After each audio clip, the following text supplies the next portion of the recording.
लखनऊ विश्वविद्यालय में तनाव और हंगामा। आरएसएस प्रमुख मोहन भागवत के आगमन पर छात्रों का विरोध। क्या बन रही है देश में यूनिवर्सिटीज में लोकतंत्र और अभिव्यक्ति की आजादी पर सवाल।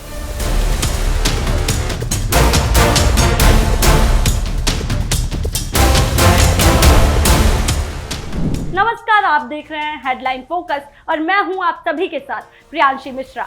आज हम आपको उत्तर प्रदेश के लखनऊ विश्वविद्यालय से उठी उस खबर की पूरी जानकारी देंगे जिसने सुबह से ही पूरे यूनिवर्सिटी परिसर का माहौल गर्म कर दिया था। यह मामला सिर्फ छात्र विरोध तक सीमित नहीं है, बल्कि इसके शिक्षा संस्थानों में राजनीतिक सक्रियता, छात्र संगठनों की ताकत और पुलिस के कदमों पर भी बहस छेड़ कर रख दी है। बुधवार सुबह जैसे ही राष्ट्रीय स्वयंसेवक संघ के प्रमुख मोहन भागवत विश्वविद्यालय पहुंचे, ने जोरदार विरोध प्रदर्शन शुरू कर दिया। छात्रों ने गो बैक मोहन भागवत के नारे लगाते हुए यह स्पष्ट कर दिया कि वे संघ प्रमुख के विश्वविद्यालय आगमन के खिलाफ हैं। जैसे ही विरोध प्रदर्शन बढ़ा, पुलिस ने हस्तक्षेप किया। छात्र और पुलिस के बीच धक्का मुक्की और खींचतान शुरू हो गई। कई छात्रों को जीप में और बसों में ठूस कर भरा गया। कुछ छात्र लेट गए तो उन्हें खींचकर उठाया भी गया कि विरोध और ज्यादा हिंसक प्रदर्शन में ना बदल जाए। सभी प्रदर्शनकारी छात्रों को इको गार्डन भेज दिया गया। इसके बाद मोहन भागवत का निर्धारित कार्यक्रम सामान्य रूप से शुरू हुआ। विशेष ध्यान देने वाली बात जो थी कि विश्वविद्यालय प्रशासन संघ से जुड़े लोगों को कार्यक्रम आयोजित करने की अनुमति दे रहा है, जबकि विपक्षी छात्र संगठनों को कार्यक्रम स्थल तक पहुंचने ही नहीं दिया गया। इस समय पूरे देश में यूजीसी के नए दिशा निर्देशों को लेकर सुप्रीम कोर्ट ने स्टे दे रखा है। इसके बावजूद आरएसएस प्रमुख की ओर से इस विवाद पर कोई बयान नहीं आया है। भागवत 2 दिवसीय लखनऊ प्रवास पर हैं और आज लखनऊ विश्वविद्यालय में संगोष्ठी कार्यक्रम में हिस्सा लेने के बाद इंदिरा गांधी प्रतिष्ठान के कार्यक्रम में शामिल होंगे। मंगलवार को उन्होंने निराला नगर स्थित सरस्वती शिशु मंदिर में सामाजिक सद्भाव से जुड़ी बैठक में भाग लिया था। उन्होंने वहां विभिन्न वर्गों के लोगों से सीधे संवाद किया और उन्होंने सवालों के जवाब भी दिए। यूजीसी की गाइडलाइंस और शिक्षा संस्थानों में स्वतंत्रता के सवाल पर मोहन भागवत ने कहा कि कानून सभी को मानना चाहिए। यदि कानून में सुधार की जरूरत है तो उसके उपाय भी मौजूद हैं, लेकिन कानून को जातियों और समुदायों के बीच में झगड़े का कारण नहीं बनना चाहिए। उनका यह बयान छात्र राजनीति और शिक्षा संस्थानों में व्यवस्था बनाए रखने की दिशा में संकेत दे रहा है।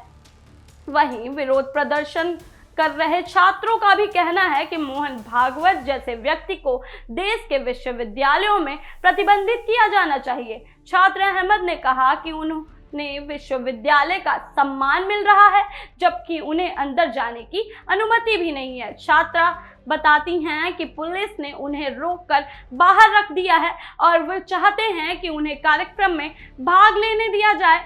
उन्होंने कहा कि हमसे कहा जा रहा है कि बाद में आइएगा, लेकिन हमें लगा कि हमारा अधिकार है कि हम समय पर कार्यक्रम में शामिल हो सकें।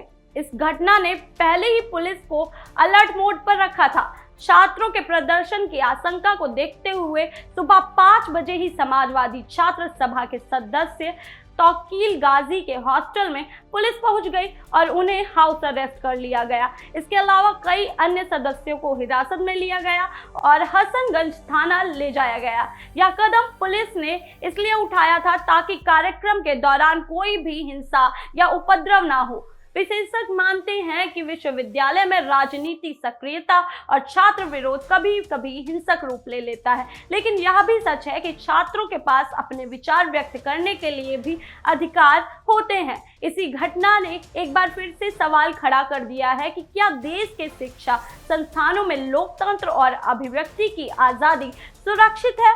राजनीतिक विशेषज्ञ कहते हैं कि लखनऊ विश्वविद्यालय जैसे शैक्षणिक संस्थान हमेशा छात्रों और प्रशासन के बीच संतुलन बनाने रखने की चुनौती पेश करते हैं। छात्रों के अधिकारों की रक्षा और विश्वविद्यालय परिसर में सुरक्षा सुनिश्चित करना दोनों ही जरूरी होते हैं।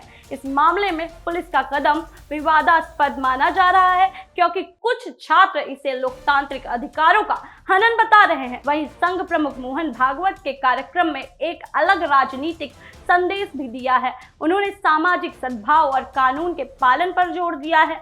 यह संदेश उस समय आया है जब पूरे देश में शिक्षा संस्थानों में छात्रों के अधिकार और उसके विरोध की आवाज सुनी जा सकती है। इस घटना के बाद लखनऊ विश्वविद्यालय का प्रशासन अलर्ट मोड पे है। विश्वविद्यालय ने यह सुनिश्चित किया है कि आगे भी इसी तरीके से अप्रिय घटनाक्रम को रोका जा सके। साथ ही छात्रों और प्रशासन के बीच संवाद बनाए रखने की कोशिश जारी रहेगी। कुल मिलाकर लखनऊ विश्वविद्यालय में सुबह की यह घटना सिर्फ छात्रों का विरोध या एक कार्यक्रम नहीं थी, बल्कि इसके शिक्षा संस्थानों में राजनीतिक सक्रियता, छात्र अधिकारों और प्रशासनिक हस्तक्षेप पर बहस फिर से तेज हो गई है। आने वाले दिनों में यह देखना दिलचस्प हो जाएगा कि क्या इस तरीके की घटना शिक्षा संस्थानों में स्थायी बदलाव लाएंगी या फिर प्रशासनिक कार्रवाई और छात्र विरोध के बीच संतुलन बनाए रखा जाएगा। नमस्कार।